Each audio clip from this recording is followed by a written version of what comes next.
नमस्कार, स्वागत है आपका मेरे YouTube चैनल पर। मैं पंडित अंशी शर्मा। जैसा कि मैं आजकल विषयों में चल रहा हूँ और वह विषय है बुद्धि रेखा, मस्तिष्क रेखा, सरस्वती रेखा, ज्ञान रेखा, कुछ भी नाम कहिएगा। आपकी भाषा में बुद्धि रेखा की बात कर रहा हूँ और बुद्धि रेखाओं की किस किस प्रकार की गति होती है इस पर मैं बात कर रहा हूँ। आपको मैंने बताया था कि यदि आपकी बिल्कुल जहाँ से आपकी आयु रेखा का प्रारंभ होता है और वहीं से कोई शाखा निकल करके इस प्रकार से स्वतंत्र चलती है, तो ऐसा व्यक्ति क्रोधी स्वभाव का होता है, टिट फॉर टैट होता है, तुरंत जवाब देगा, हिसाब किताब बाद में वो रखता नहीं है। यानी बचपन से ही उसकी ऐसी आदत होगी, अगर माता की बात का विरोध करना है, पिता की बात का विरोध करना है, मित्रों का करना है, घर वालों का कहना है, तो एकदम सच्चाई के साथ उस बात का विरोध करेगा और सही बात का समर्थन करेगा। समाज में जाए, बचपन में खेले, ईमानदारी से खेलता है, ईमानदारी के साथ बात करता है और स्वयं निर्णय लेने की बहुत शक्ति होती है, जिनकी रेखा यहाँ से एकदम बिल्कुल शुरुआत से अलग से होकर चलती है। यानी इसके साथ जुड़ रही है और जुड़ने के बाद बिल्कुल स्वतंत्र है, कहीं भी नीचे आयु रेखा के साथ जुड़कर नहीं चलती। ये मैंने आपको थोड़ा सा पिछले एपिसोड में भी बताया, परंतु इसी के अंदर कितनी बार देखने में आता है कि ऐसा व्यक्ति अपने जीवन के अंदर इस प्रकार की रेखा भी लेकर के पैदा होता है कि बिल्कुल ढलवा। अब ये देखिएगा, ये बुद्धि रेखा को यदि आप देख रहे हैं स्वतंत्र है और यदि ये बचपन में ही इस प्रकार की बन गई है, तब उसका ये भाषा शैली होगी, ये उसका अर्थ होगा जो मैं बताने वाला हूं। यदि बचपन में नहीं बनी है और आयु के 30 साल, 35 साल, 50 साल, 60 साल, किसी भी वर्ष में जाकर इस प्रकार से जाकर यहां डाउन हो गई है, यानी यहां होता है केतु का स्थान और यह है बुद्धि। और बुद्धि है व्यक्ति का ज्ञान है, बुद्धि है, विवेक है, भाषा है, गुस्सा है, क्रोध है, जो कुछ भी करना है वो कुल मिलाकर बुद्धि के द्वारा करता है। और बुद्धि रेखा की स्थिति एकदम डाउन होकर के और यहां पर केतु स्थान की तरफ देखती है, चाहे यहां तक आ जाए, चाहे नीचे तक चली जाए, क्या और नीचे तक चली जाए, कुल मिलाकर फिर ऐसा व्यक्ति बचपन से ही, यदि बचपन से ऐसी रेखा बन गई है तब, जिस उम्र में बन गई है तब, आखिर की उम्र में बन गई है तब, कुल मिलाकर अगर बचपन से बन गई है तो बचपन से ही आप ये समझ लीजिए बस लड़ाई, मार झाड़, चिड़चिड़ा। एक कभी कभी ऐसा भी देखने में आता है कि दिमाग से ही कमज़ोर होता है, बुद्धि सही तरीके से काम नहीं होती, विवेकहीन होता है और बहुत बार मैंने देखा है बहुत ज़्यादा मंद बुद्धि का भी होता है। यानी कुल मिलाकर उसके जीवन के अंतर्गत एक तरीके से जो बुद्धि है उसका कोई इस्तेमाल वो समय पर नहीं कर पाता। ऐसा बुरा बोलना तो मैं नहीं कहूँगा, लेकिन कुल मिलाकर के ये अच्छा लक्षण नहीं है। यह ज़्यादा उम्र में हो जाए तो फिर वो वही मैं मेरी घर में चलेगी, मैंने जो कह दिया, ऐसा व्यक्ति के जीवन के अंदर एक आध बार व्यक्ति ऐसे आए जो जब मैं उनसे बात कर रहा था तो बिल्कुल सामने सही बैठे हुए थे और तब उनसे बात कर रहा था तो मेरे से वो अलग प्रकार की बात कर रहे हैं। बोले मेरे को सपने आते हैं, मेरे को देवता आते हैं, मुझे आने वाली गतियों का पता लग जाता है।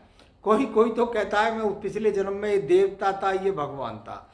इस प्रकार की प्रवृत्तियां बताने वाले व्यक्ति कि आप खुद ही समझ लीजिए कि उसकी बुद्धि किस प्रकार की होगी। यानी अपने आप को सर्वोच्च भी कह सकता है, अपने आप में उल्टी सीधी साधनाओं में भी जा सकता है, तंत्र मंत्र के अंदर भी उस व्यक्ति का विचारधारा होती है।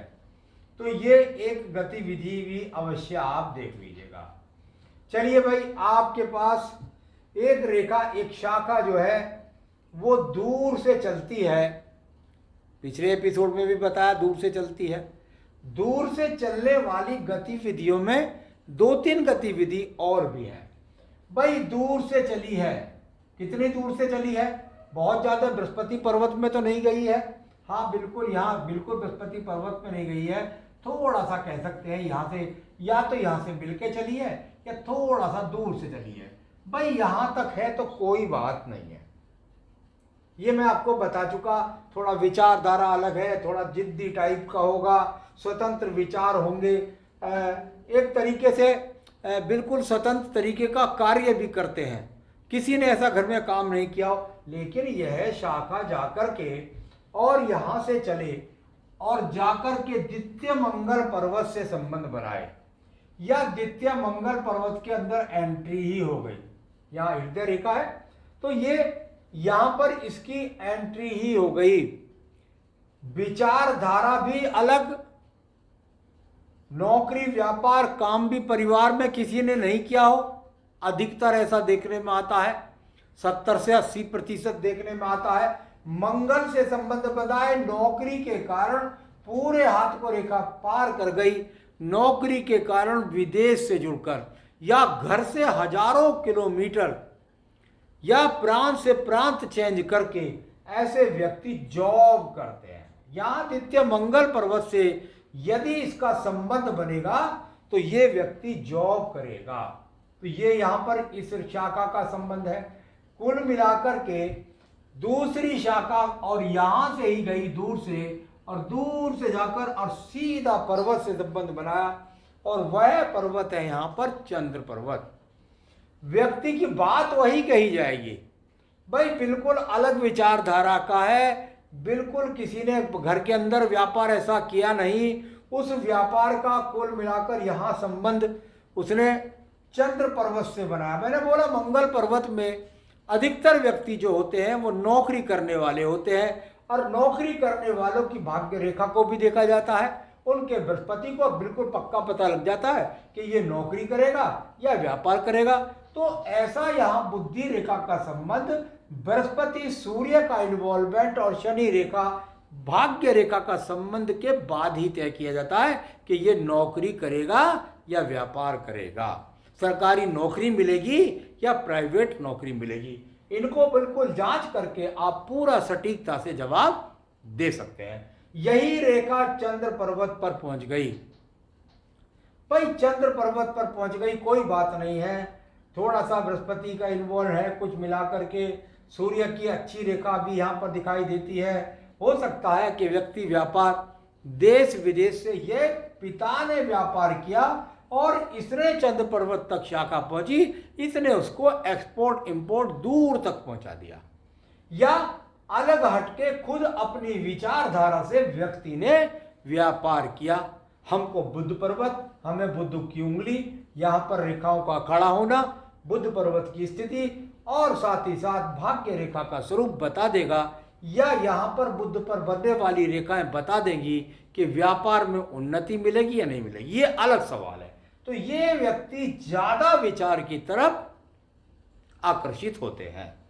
चलिए भाई बुद्धि रेखा, और इसके बारे में मैंने पहले भी बता दिया, जिन लोगों ने नहीं देखा, इन लोगों का थोड़ा पति पत्नी के बीच में, चाहे वो मंगल को जाए चाहे चंद्र पर्वत को जाए, थोड़ा पति पत्नी के बीच में टकराव रहते हैं, और ये छोटे छोटे एक्स के चिन्ह यदि बन गए तो फिर तलाक की संभावनाएं बन जाती हैं, ऐसा कहना।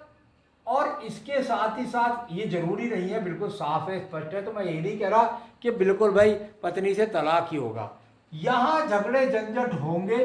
अगर इस प्रकार का एक्स का चिन्ह है, कितने भी झगड़े झंझट हो, भाई ये 36 है, 3 का मुंह इधर, 6 का मुंह इधर, 36, यानी कुल मिलाकर कितने भी इनमें आपस में हो जाए, मुंह फेर के सो जाए, एक दूसरे से दूर हो जाए, पीहर को चली जाए, व्यक्ति विदेश चला जाए, इस कारण से दूर हो जाए, लेकिन आपस में जुड़े रहेंगे। तो ये इस बात का भी थोड़ा सा आपको ध्यान रखना है। चलिए भाई, यही शाखा है, दूर से चली है और दूर से चल करके और एकदम से डाउन हो गई। ये यहाँ तो देखने में लगती है कि ये दूसरी आयु रेखा तो नहीं है, बिल्कुल नहीं। अगर आपके पास बुद्धि रेखा नहीं है तो ये रेखा बुद्धि रेखा है। अब बुद्धि रेखा के बारे में हमें गुरुजी आपने बताया कि इस तरह से डाउन हो जाए, केतु से संबंध हो जाए, तो भाई इसकी जिद्दपना जो था, जो उस रेखा में था, ये खुद और ज्यादा बढ़ गया, क्योंकि वहां कम से कम थोड़ी बहुत बात माँ बाप की मानकर थोड़ा सा थोड़ी देर के लिए क्रोध कम कर सकता है, खिलाने से, पिलाने से, डहलाने से, बहलाने से। लेकिन ये तो बिल्कुल भाई साहब आपके हाथ में नहीं आएगा। फल क्या है? फल वही बताया केतु का, जिद करना, पागलपन पे ऐसी स्थिति होनी। तो ये किस उम्र में कितनी लंबी बनेगी? अगर ये यहाँ तक है तो ठीक है, भाग्य रेखा से संबंध है तो ठीक है, लेकिन इसके बाद डाउन होकर नीचे पहुंच गई तो स्थितियां खराब हो जाएंगी। एक रेखा, एक शाखा है और वह शाखा निकलती है बृहस्पति से। ओहो, ये आपत इस प्रकार से निकली है भाई। शाखा तो ये तो यहाँ पर आप बता रहे हैं कि मंगल पर्वत जहाँ खत्म होता है, आयु रेखा जहाँ होती है, इससे संबंध बनाती है, थोड़ा सा दूर से चलती है। लेकिन ये शाखा कहाँ से चल रही है? ये तो सीधा सीधा इसका बृहस्पति पर्वत का इन्वॉल्वमेंट है। बृहस्पति का इन्वॉल्वमेंट यानी कुल मिलाकर कह सकते हैं पिता भक्त होता है। ये तो दूर से है, अरे भाई ये दूर से है, लेकिन पर्वत क्या है इसका? पर्वत है इसका बृहस्पति। और बृहस्पति क्या होते हैं? चरित्रवान होता है, भगवान में विश्वास करने वाला होता है, भक्ति करने वाला होता है, अच्छी शिक्षा करता है और शिक्षा सर्वोत्तम स्थिति की होती है। प्रोफेसर भी हो सकता है, इंजीनियर भी हो सकता है। हमको मंगल का, सूर्य का इन्वॉल्वमेंट देखना होगा कि उससे आईएएस भी हो सकता है। बड़ा, बहुत बड़ा, एक तरीके से कहूँ पीठाधीश भी हो सकता है। तो ये बृहस्पति का इन्वॉल्वमेंट यदि यहाँ से चल रहा है, आपके चंद्र तक जाए, आपके मंगल तक जाए, आपके मध्य में रह जाए, कहीं पर भी ये रह जाए, बिल्कुल एकदम से ये व्यक्ति बिल्कुल परिवारवादी भी होता है, चरित्रवान भी होता है, पिता भक्त भी होता है, अच्छी पोस्ट भी प्राप्त करता है, अच्छा ज्ञान भी होता है। लेकिन क्योंकि दूर से, मैं पहले ही बता चुका हूँ, परिवार में ऐसा कोई नहीं होता। यानी कुल मिलाकर इस शाखा का संबंध बृहस्पति से यदि इस प्रकार का बनता है तो ये है, और बृहस्पति से यदि डाउन होकर के इसकी शाखा केतु पर्वत में चली जाती है तो ऐसा व्यक्ति, केतु क्योंकि साधना का भी है, मोक्ष का कारण भी है, औरों को भी मोक्ष प्राप्त कर ले, खुद भी मोक्ष प्राप्त कर ले, विचारधारा सब कुछ वही, बस केतु से है, बस साधना में लीन रहता है, दुनियादारी से कोई मतलब नहीं, भक्त होता है। और बड़े बड़े एक तरह से कितनी बार ऐसे ऐसे लोगों का पता ही नहीं लगता, 20 साल बार उदय होते हैं कि भाई ये कब था, कहाँ था, कैसे था, ये इस बात का पता जब वो उदय हो जाते हैं, जब जाकर के पता लगता है। तो ये इस प्रकार से मैंने आज आपको बताया बुद्धि रेखाओं के कुछ और स्वरूप, और उन बुद्धि रेखाओं का आपके जीवन में किस प्रकार से संबंध बनता है। आगे भी मैं अन्य विषयों को लेकर आपको समय समय पर अवगत कराता रहा हूँ, तो मेरे साथ जुड़े रहिए। नमस्कार।